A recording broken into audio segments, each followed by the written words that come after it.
Bonjour les amis, comment allez-vous? Rock Your Life, l'émission qui bouge et vous fait bouger. Et oui, la vie ne sera plus jamais la même, il va y avoir plein de changements et pour faire face à ces changements, nous devons nous adapter. Et si nous voulons vraiment réussir, nous devons nous transformer. Et pour vous y aider, eh bien, Rock Your Life, l'émission qui bouge et vous fait bouger. Et tous les soirs, un thème, un invité et un message.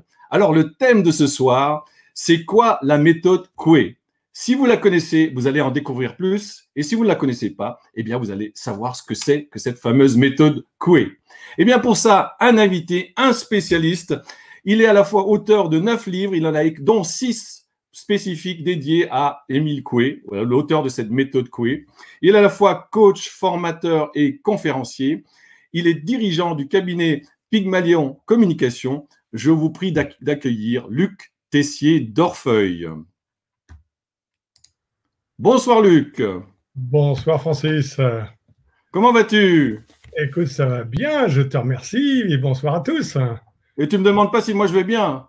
Eh bien si, mais je suis sûr que tu vas bien et même peut-être de mieux en mieux.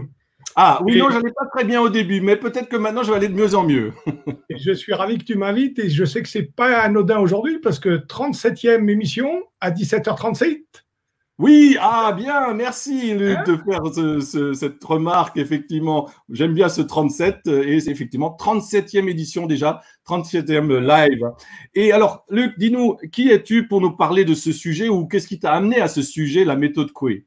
Bah, comme tu l'as dit, moi je suis coach et en me formant au coaching, j'ai eu l'occasion de découvrir cette approche et cette méthode Oui. et j'en suis devenu un des grands spécialistes français et auteur là-dessus.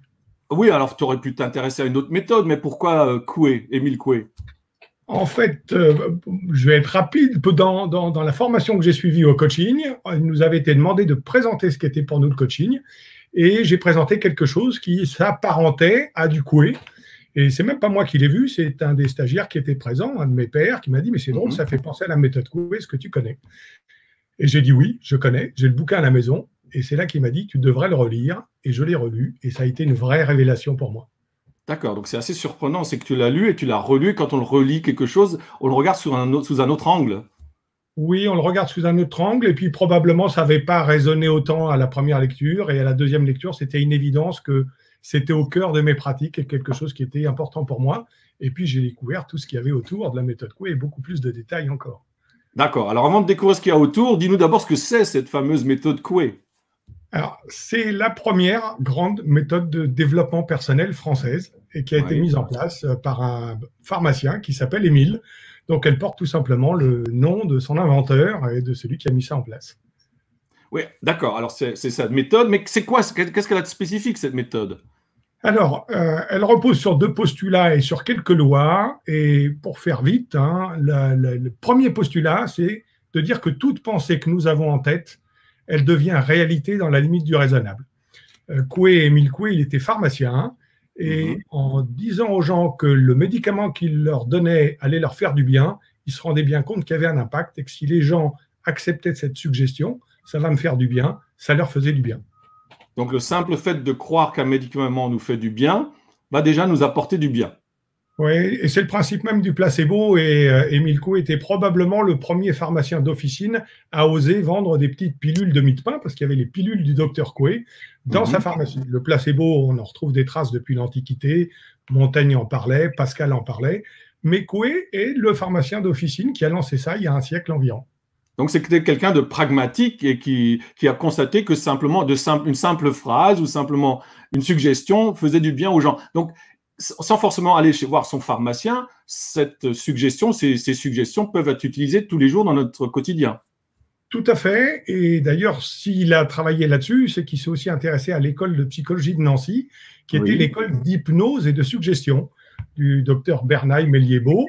Et Coué a développé non pas la suggestion, qu'a utilisé Freud aussi, hein, ils sont contemporains, mais l'autosuggestion. C'est comment, en fait, je peux me traiter moi tout seul. Et c'est toute la force et la puissance de cette méthode, c'est que c'est une méthode d'autosuggestion qui s'utilise seule et se pratique seule. On n'a pas besoin d'un coach forcément ou d'un thérapeute. Oui, alors tu dis d'autosuggestion, mais alors pourquoi faire de l'autosuggestion? Parce que l'autosuggestion nous programme. Le titre de Coué, le seul ouvrage qu'il a écrit, hein, le bouquin de Coué, c'est La maîtrise de soi-même par l'autosuggestion consciente. Et je peux me maîtriser par l'autosuggestion. En fait, je vais te dire un truc, Francis. Tous ceux qui nous écoutent, et toi aussi, tu es un champion de l'autosuggestion. Nous sommes tous des champions. Nous faisons des autosuggestions tous les jours. Le problème, c'est que plus souvent, elles sont inconscientes et en plus, elles sont négatives. Et l'idée, c'est d'en faire des conscientes et des positives.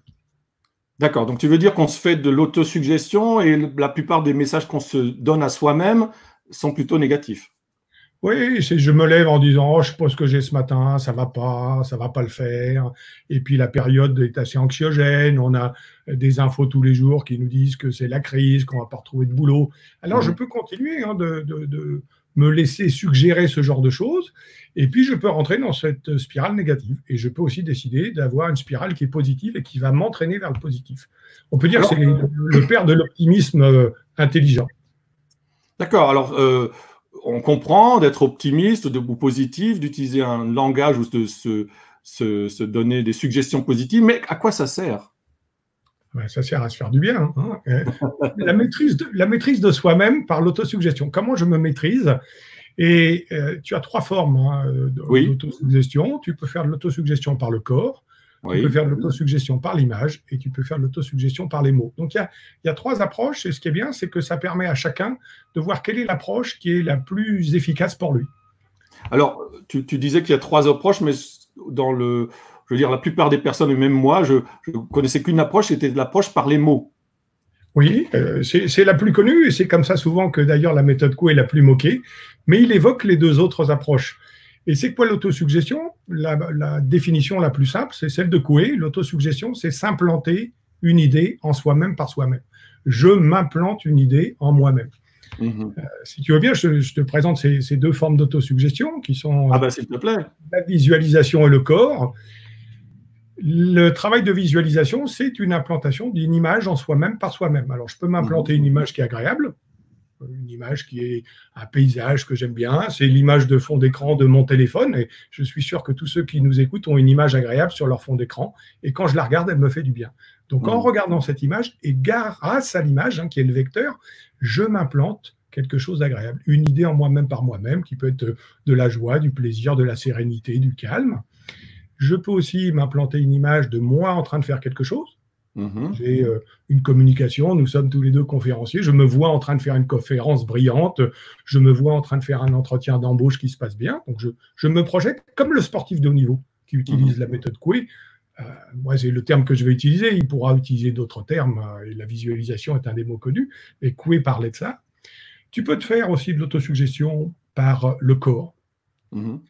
Alors attends, juste avant d'arriver sur le corps, peut-être que tu as dit de l'autosuggestion visualisant, parce que quelque part, tu me fais penser à ce que nous regardons à la télé ou sur les réseaux sociaux à longueur de journée. Est-ce que ça aussi, ça a un impact sur notre mental? Bien sûr que toutes ces images ont un impact sur notre mental. Il y a les images que tu décides de te projeter tout seul dans ta tête, et puis il y a les images que tu reçois. Si tu te branches sur des chaînes d'infos continues où on ne voit que des accidents, que des problèmes de Covid, et on te balance le nombre de morts qu'il y a tous les jours, et en te disant c'est de pire en pire et on ne va pas s'en sortir, oui, ça nous fait du mal. La réalité, c'est que ça nous fait du mal. Et ce mal-être que ça peut générer va en plus baisser nos capacités immunitaires. Donc, on a tout intérêt à aller dans un autre sens et à visualiser des choses agréables. Alors, ça peut être un film agréable, ça peut être, je parlais de photos, de ce fond d'écran qu'on peut avoir. Je pense qu'il y a peu de gens qui vont mettre une plaie ou un os cassé ou je ne sais quelle image désagréable en fond d'écran de son téléphone. Tout le monde a envie de se faire du bien. Donc, tu nous dis qu'il y a les mots, il y a les images, et puis alors le corps. Alors, il y a le corps. Et puis les mots, on pourra y revenir parce qu'il y a beaucoup de nuances là-dessus. Oui, on va y revenir après.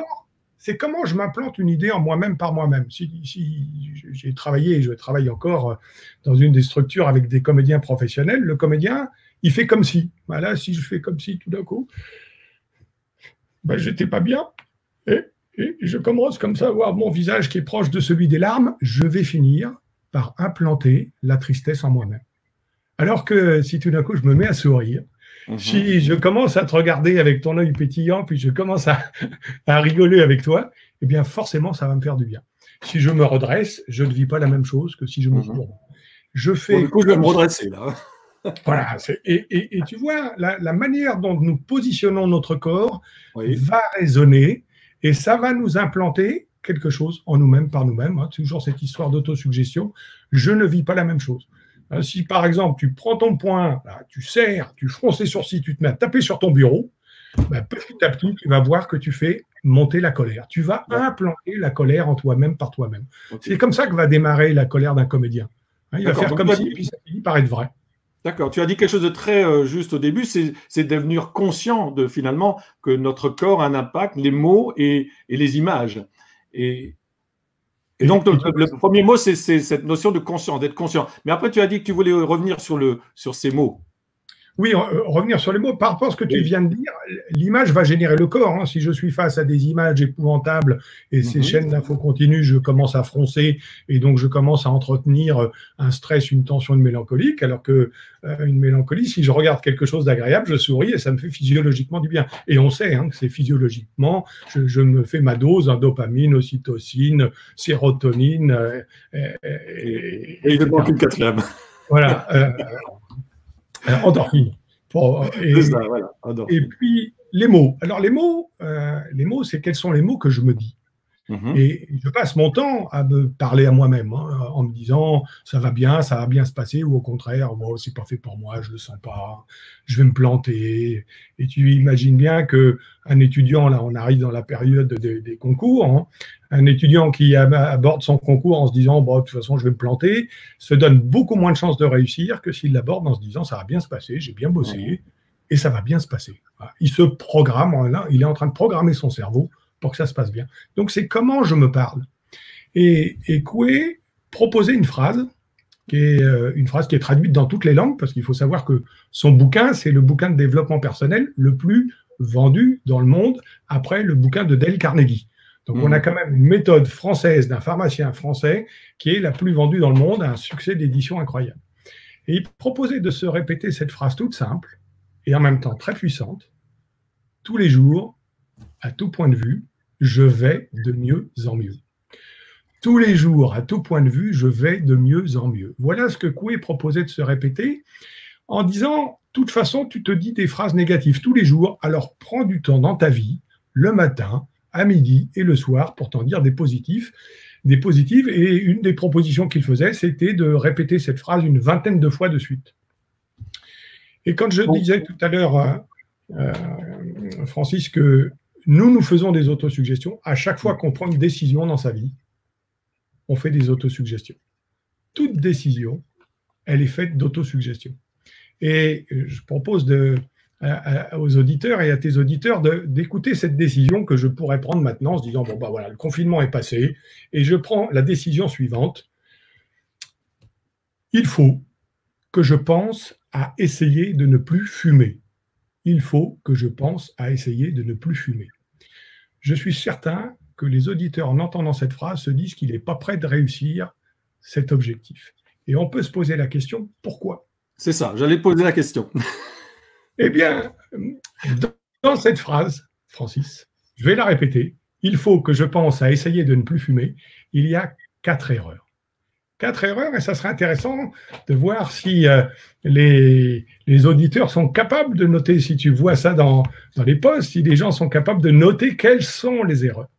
Alors, on fait une pause et tu nous donneras la réponse après ou tu veux la donner tout de suite ? On peut la donner tout de suite et ça va être l'occasion d'aborder une des lois de Coué qui est très étonnante dans son approche et de sa méthode.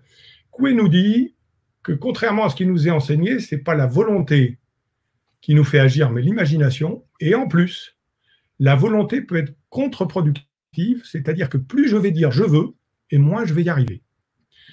Alors ça nous surprend parce que Gaulois, on a tous entendu cette phrase, ben, celui qui veut, il peut. Alors Coué donne l'exemple de celui qui veut dormir. Et chacun de nous, ça nous est arrivé de dire, il faut que je dorme. Je dois dormir, il faut que je sois en forme demain matin. Et plus je dis je veux dormir, et moins je dors. De la même manière, si je veux me souvenir du nom de quelqu'un, plus je veux le trouver, plus, mais comment il s'appelle déjà ? Plus je veux le trouver, moins ça me revient. Plus je veux, moins je peux. Et quand je dis il faut, je suis dans la volonté, je fais des efforts de volonté, c'est pas ça qui va me faire y arriver. Mhm. Si je dis il faut que je pense, quand je dis je pense, je ne me mets pas dans l'action. C'est un verbe qui va me freiner. Troisième erreur, il faut que je pense à essayer. Eh bien, le verbe essayer, ça ne fonctionne pas. Pourquoi? En tout cas, c'est 50% de réussite, 50% d'échec. Je ne me mets pas dans un mindset qui est totalement positif.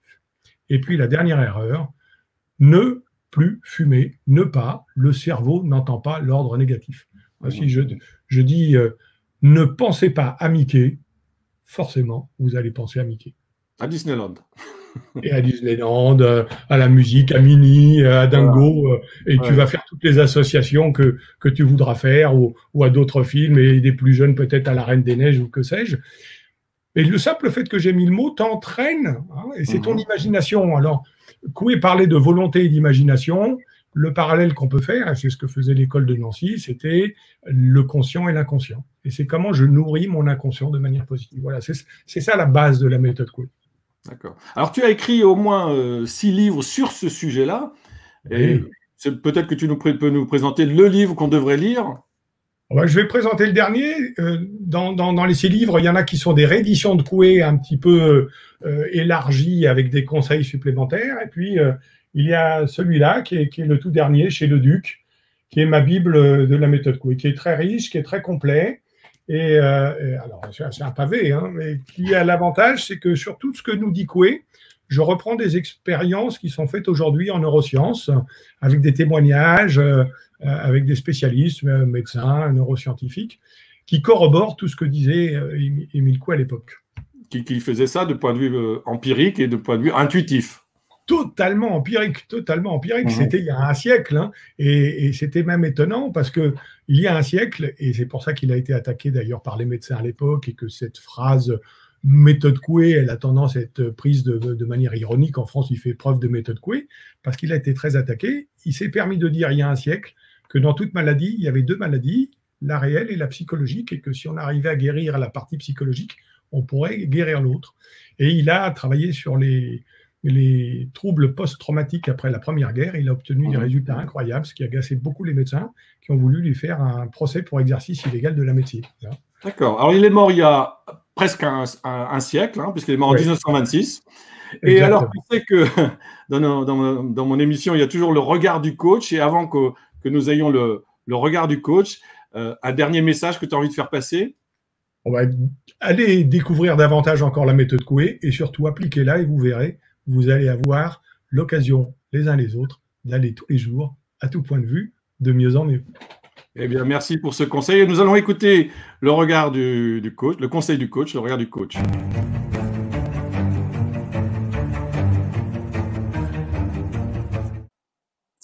Bonjour, merci à vous pour cette belle description sur la méthode Coué et sur le pouvoir des mots. Tout coach que nous sommes, c'est la première chose que nous apprenons. Il faut, je dois, je vais essayer, je vais tenter, etc. Ce sont des petits mots en fait qui sont contre-productifs, hein, et qui vont nous amener pas forcément à notre objectif. Un des exemples le plus frappant à cet égard, et qui est totalement à l'opposé, eh bien, c'est cette émission.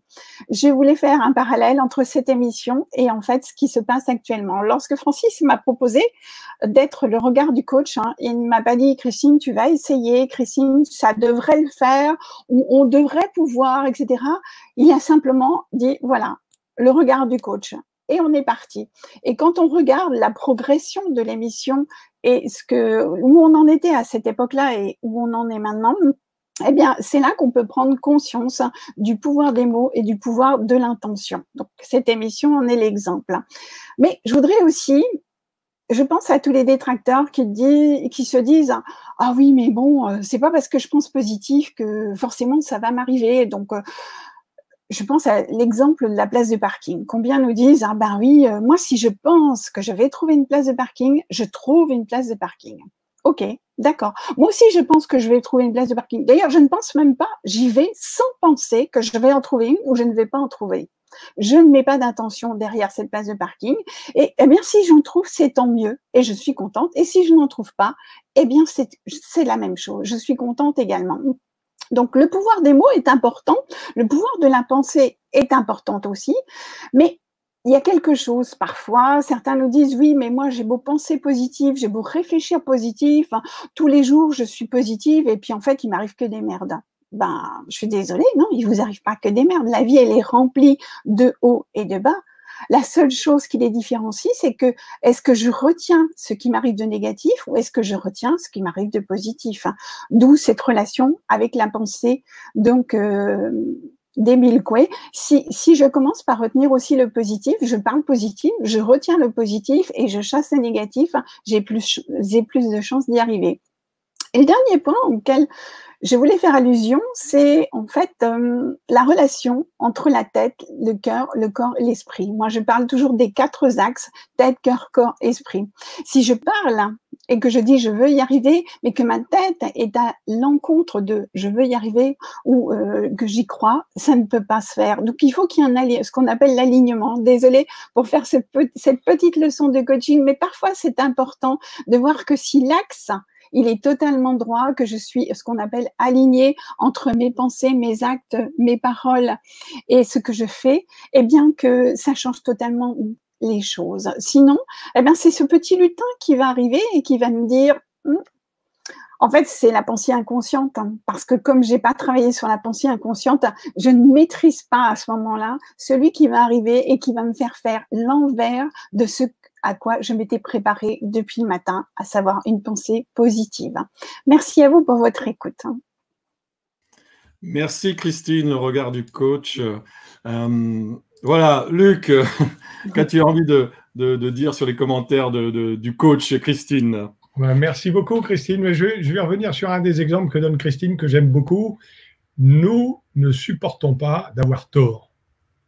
Et si je dis que je ne trouverai pas de place et que j'avais dit à ma femme, tu vois, je t'avais dit qu'il ne fallait pas venir en voiture, en fait, mon regard ne va regarder que les voitures qui sont présentes et que les places pleines. Je suis même capable, pour ne pas me donner tort, de passer à côté d'une place vide sans la voir. Comme ça, je suis sûr d'avoir raison, c'est ingarable. Alors que si je me suis programmé en disant je vais trouver des places, mon regard va être attiré par le clignotant de la voiture qui sort ou par la place qui est vide. Très bien. Eh bien, merci beaucoup pour ce commentaire complémentaire, Luc. Merci au coach Christine. Merci. Au revoir. À demain. Voilà. Eh bien, juste quelques commentaires des personnes qui nous suivent. Un petit coucou de Bernadette. Voilà. Je t'embrasse, Bernadette. Déborah qui a l'air de te connaître, non? Oui, Déborah, nous sommes croisés sur quelques webinaires récemment. D'accord. Ok, voilà, qui nous donne aussi un site méthodecoué.com sur les pas de Coué à Nancy. C'est le principe de l'intention, oui. Ok. Encore des barres. Alors, il commente ce soir. Autosuggestion et auto-hypnose. Oui, c'est très proche, je pense. C'est très proche. Hein. Coué a été formé à l'école de psychologie de Nancy qui était hypnose et suggestion. Voilà. Il y a aussi une notion d'ancrage dans la méthode Coué. Alors là, effectivement, il faut détailler, mais on va venir, comme l'émission a toujours une durée un peu limitée. Il faut penser, essayer, ne plus… Enfin bon, voilà. Alors, il faut essayer, oui, Linda, il faut essayer. Mireille, penser et essayer, c'est ça, nos pensées. Michel, essayer, c'est l'adopter. Une formule de vendeur, c'est ça. Qu'est-ce qui est grave? Bravo, Christine. Bah voilà, un petit compliment pour Christine. Toujours aussi percutant dans les mots que je choisis, Christine. Voilà, bravo à tous les trois. Merci Linda. Et merci Christine pour sa formidable analyse. Voilà, et un dernier message de Déborah. Règle numéro 1, j'ai toujours raison. Règle numéro 2, quand j'ai tort, se réfère à la règle numéro 1. D'accord, Déborah. Nous allons t'écouter. L'important, c'est d'avoir la bonne raison. Hein. L'important, c'est d'avoir la bonne raison. Eh bien, Luc, merci beaucoup. L'important, c'est d'avoir la bonne raison. Nous allons terminer sur cette formule. À moins que tu aies encore un dernier mot à faire, mais court, très court. De mieux en mieux. De mieux en mieux, voilà. J'espère que vous allez aller de mieux en mieux ce soir. Et merci beaucoup d'avoir accepté l'invitation et ce partage très positif sur comment regarder son quotidien. Eh bien, je vous souhaite à tous une bonne soirée. Rendez-vous demain, 17h37. Demain, le sujet, oser parler en public. Nous allons avoir une spécialiste d'une association qui s'appelle Toastmasters. J'aurai le plaisir d'accueillir Nathalie Sanchez. Alors, à demain, 17h36. Je vous embrasse. À bientôt. Ciao.